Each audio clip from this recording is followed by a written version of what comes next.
بسم الله الرحمن الرحيم. الحمد لله رب العالمين ولا عاقبة للمتقين ولا عدوان إلا على الظالمين. أما بعد، السلام عليكم ورحمة الله وبركاته. دعوتك إن يجر جرتو بقرب بينو يا راتين سنجا سنين جتة وانا نرقبت ديسني دفجرو أيانا قويا الرات أيانا وقا بركم تكاف إبا فريف أفرتمي توربات يجودا بقتين سنجا يجودا اندرت waan jechuu barbaada. Wannan jechuu deemu kun ayyaanni kun kan eenyuti laata? Ayyaana islaamaa jira jechuudha, jedhamutti jira.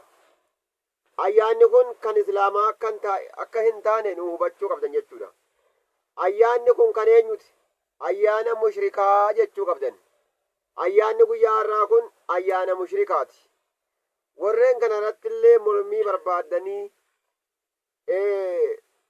amma wanaatti warri mawlida qalu warri mawlida jedhee rabii'al awwal akka guyyaa har'aatti rabii'al awwal guyyaa 12 dhaloota nabii kabajna jedhanii warri kabajan amma wanaatti ragaan arganne waggaa 1000 hedduu dhamaa turan jechuudha.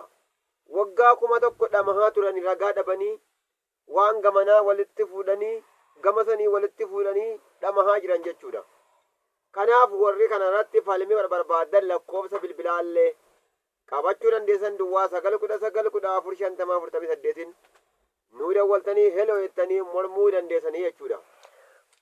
Kanaaf ayyaana kana ayyaana muslimaa hin jennu jechuudha.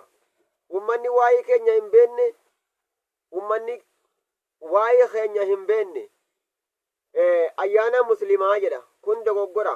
Ayyaanni kun kan mushrikaa jedhama. Ayyaana mushrikaa. Muslima jechuun nama rabbii butame ta'uu qaba. Muslimni bidaa'an hojjetu. Muslimni ergamaa jala deemuu qaba. Jarri kun immoo ergamaadhaan faallaadha. Faallaa ergamaa rabbii deemanii.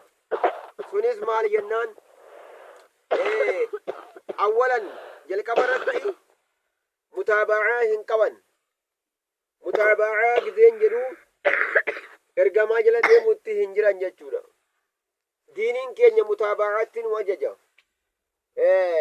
قل إن كنتم تحبون الله فاتبعوني جل ربي صلى الله عليه وسلم يو كان جالة تنتالا نجل ديماجي كان أفجر كما ربي جل ديمو تيرني هنجرا مولو ندام سنبيي كينياتي لا لكي دام سنبيي كينيامتي تكاير كما ربي مولدنا ناقلا هنجني دبنا تما هنجني كنافو فالله إرقما تجران جتشودا إرقما ندام مني واميك كان الجمان دامته دوي غافة دوسا واسدي تكوكيسا صلاة عباد الله يا قبروت الربي صلاة جبيسا يجاد دوان جتودا أرى أمني مولدا كانوا كون هنگم تك مسجد ترجم الله تا هنگم تك كرجم ربي دوخ ديم الله تا زبنا فارون رسول رب الرانون بونه أمو متابعان ساماتي زمنا كنا جرى يجودا afaanin ergamaa jaalanne jiru foon jaalatan jedhe kun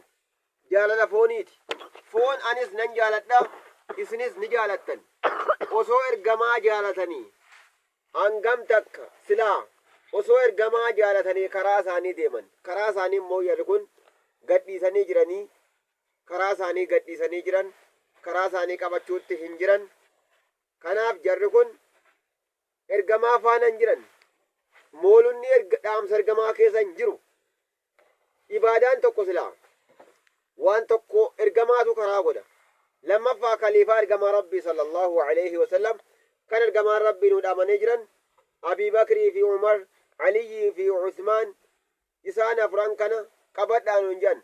Karaa kiyya qabadhaa wasunnatil kulafaa irraashidiina karaa khaliifawwan kiyyaa yookaan bakka bu'oota kiyyaa Abu Bakrii fi Umar Usmaanii fi Aliyyi qabadhaa hiijaan jechuudha. Ammoo dhaamsa khaliifawwan ergamaa rabbii Abii Bakrii fi Umarii fi Usmaanii fi Aliyyi keessa hin jiru. Egaa maaliif bid'aa jala deemna? Kulli wanni ergamaa fi sahabaa irraa fe bid'aa jedhama. Wa kullu bid'aatin dalaala. Ergaa rabbii kulliin bid'aa wanni guyyaa keessa argame jallina jedhan. Kanaaf moolida kana mee waliin ilaallu. Moolunni kun dhufuu yoomi? Jaarraa afuraffaa boodaani eega ergamaan rabbii du'ee waggaa 400 ga'ee booda namichi maqaansaa malikul muzaffar jedhamu biyya nasaaraan itti waa gabbartu dhaqee nuti osoo kaanee dhaloota ergamaa rabbii kabajne akkami jedhee akkasit duba ummanni itti dhiyaatu akkasit jalqabee jechuudha. Kanaaf malik sunnaa malikul muzaffar jechuudha. Malakuu miti beeka maleekaa miti malikul muzaffar. Kanaaf ibaadaan karaa jahan jechuudha.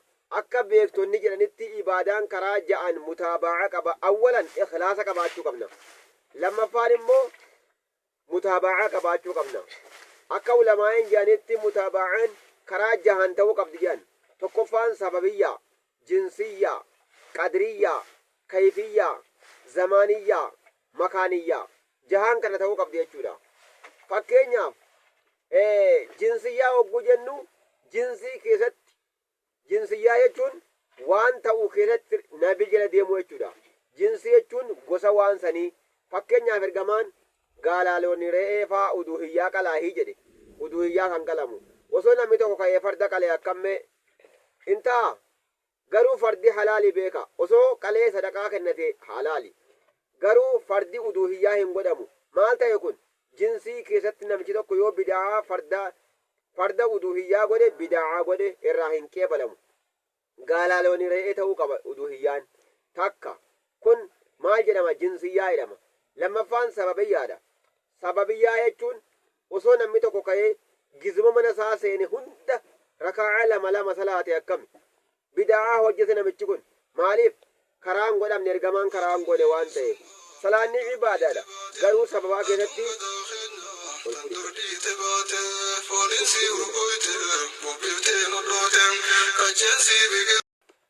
kanaafuu obboleeyyan keenya tokko jinsiidha inni. Kan lammaffaa immoo sababaa keessatti sababaa hogguu jennu namni tokko kulluma mana isaa seene rakaa lama salaatee rakaa mana keessan gizee seentan rakaa lama salaataa hii gizee hunda ka jiru hadiisni hin jiru. Ergamaan nuun dabarsine kanaaf quraana keessas hin jiru hadiisa keessas hin jiru. Garuu salaanni ibaadaadha.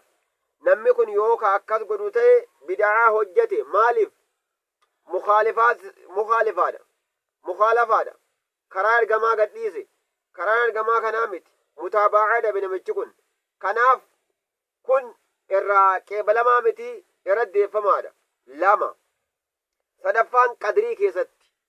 Osoo namni tokko ka'ee wudu'a godhatee nin qulqulleeffadhaa maal qaba jedhee kaslaa fuulli si'a 3 dhiqatamu si'a 4 dhiqate yookaan 5 dhiqate maal jennaan namichi sun dogoggora hojjatee mutaaba'aa rasuulaa hin hojjenne in kaallafe malee jennaan jechuudha. Kanaaf mutaaba'aa hin qabu.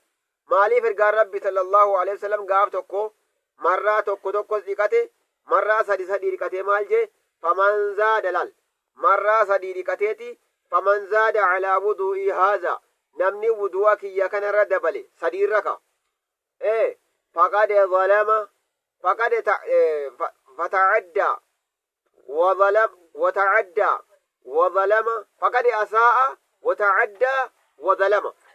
أساء جتون همتو هجته يا ربي فقد أساء همتو هجته وتعدى حرام الرا حلال الرا حرام التركامفته وظلم of miidhe namichi sun of miidhee kanaaf qadrii keessatti namni bid'aa godhe irraa qeebalamaa miti.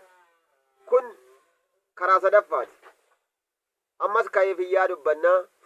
Kayfiyyaa gisee jennu osoo namni tokko ka'ee walaw anna shaksan osoo namni tokko ka'ee osoo ruku'a hin godhin sujuuda godhe salaanin tartiiba qaba. Salluu kamaa ra'aytumuuni usalli. akka anaa salaatuu na agartanitti salaataa jedhee ergamaan rabbi sallallahu alaihi wasallam osoo namichi tokko osoo ruku'a hin godhin sujuuda godhee namichi kun bid'aa godhee jenna jechuudha. Kanaaf kunis bid'aa maali jedhama? Bid'aa kayfiyyaatii afur. Kashanaffaa bid'aa makaaniyyaa.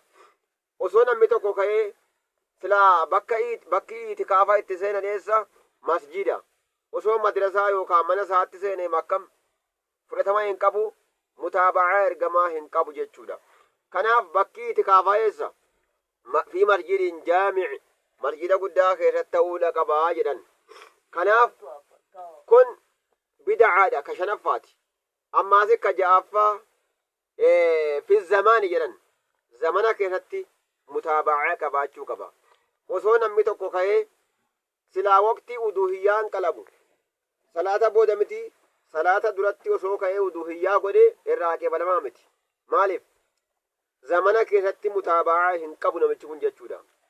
Ka ja'affaa bid'aa zamaniyyaa, mutaaba'aa qabaachuu qaba zamana keessatti. Namni iida duratti qalee re'ee tokko bakka sana haa qalu jedhan ergaan Rabbii sallallahu alaihi wasallam. Kanaaf uduhiyyaan ibaadaadha. Ibaadaan immoo zamana qabdi. Zamana gizee qalan akkuma nama salaata gizee malee salaatee kana ja'an keessatti mutaaba'aa qabaachuu qaba. Kanaaf warreen mawlida qaluu gara kamiinuu sababaa keessatti bid'aa godhaa jiran jechuudha. Sababaa dhaloota rasuulaa jedhanii bid'aa sababiyyaatti lakkaa'ama. Bid'aan isaanii kun bid'aa sababiyyaa. Kanaaf ummata keenya ayyaanni mawlidaa irraa kun ayyaana muslimaa miti, ayyaana mushrikaa jedhama jechuudha. Kana akka nu hubattan muslimni ayyaana lama malee hin qabu, jumaa waliin sadii. Kanaaf daawwattoota keenya barnoota kana sheer nu godhaa isiniin jenna. Assalaamu alaykum wa rahmatullahi wa barakaatuh.